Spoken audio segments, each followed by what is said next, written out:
ह्या व्हिडिओमध्ये आपण कव्हर करणार आहे एल आय सी विमा पॉलिसी तुम्ही कशी जमा करू शकता। आता यामध्ये प्रथम एल आय सीसाठी लागणारी आवश्यक कागदपत्रे, एल आय सी फॉर्म, त्यानंतर 2 फोटो, त्यानंतर आधार कार्डची झेरॉक्स, पॅन कार्डची झेरॉक्स, त्यानंतर तुमच्या बँक पासबुकचं पहिलं कवर। आता एल आय सी ज्या वेळेला तुम्ही घेणार त्यावेळेला सर्वप्रथम पहिला फॉर्म भरला जातो एल आय सी एजंटमार्फत। या टाईपचा फॉर्म असतो, सिंगल असेल माणूस, सिंगल पर्सन असेल तर त्यासाठी हा। आता यामध्ये जर तुम्हाला नॉमिनी पाहिजे असेल, लहान मुलगा असेल तर त्यासाठी वडिलांचा किंवा आईचा फोटो व मुलाचा फोटो, आणि 2 फोटो लागतील तुम्हाला। यामध्ये फक्त 1 फोटो लागेल। आता फॉर्म भरताना तुमचा एजंटचा कोड एक नंबर असतो, एजन्सी कोड। आता जसा माझा इथे नंबर दिलेला आहे कोड, त्याप्रमाणे प्रत्येक एजंटला कोड असतो। माझा नंबर आहे 0565093 म्हणजे ब्रँच नंबर आहे। आता तुम्ही फॉर्म कसा भरायचा तो दाखवतो। आता यामध्ये पहिला फॉर्म भरताना इथे यापासून फॉर्म सुरू होतो।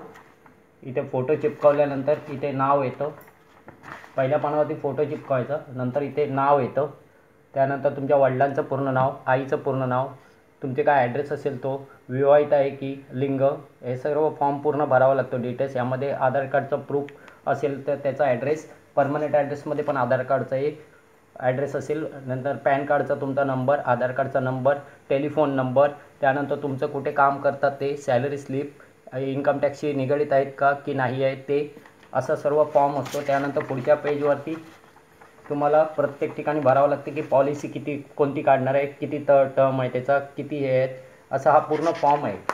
त्यानंतर इथे पुढे लिहिलेलं आहे तुम्ही व्यसन करता की नाही, तुमचा कोणता ऑक्युपेशन्स आहे, ते सर्व डिटेल्स लिहायला लागतात। त्यानंतर हा फॉर्म पूर्ण फिलअप होतो। यामध्ये 9 सह्या असतात, प्रत्येक ठिकाणी 1 सही, अशा 9 सह्या, म्हणजे तिथे काही ठिकाणी सह्या असतात। त्या सह्या करून झाल्यानंतर हा फॉर्म पूर्ण होतो। त्यामध्ये DOचा नंबर व एल आय सी एजंटचा नंबरसुद्धा पाठीमागे टाकला जातो। त्यानंतर हा फॉर्म भरल्यानंतर तुम्हाला सर्वप्रथम एक चेक असतो। चेकवरती तुम्हाला इथे एल आय सी टाकायचं, एल आय सी लिहिलेलं असतं,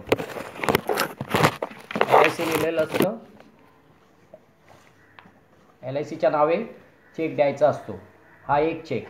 त्यानंतर एक कॅन्सल चेक, असे 2 चेक तुम्हाला द्यावे लागतात। त्यानंतर तुमची पूर्ण चेक दिल्यानंतर तुमची रिसिप्ट तुम्हाला थोड्या दिवसांनी एल आय सीची फर्स्ट प्रीमियम रिसिप्ट मिळते याप्रमाणे।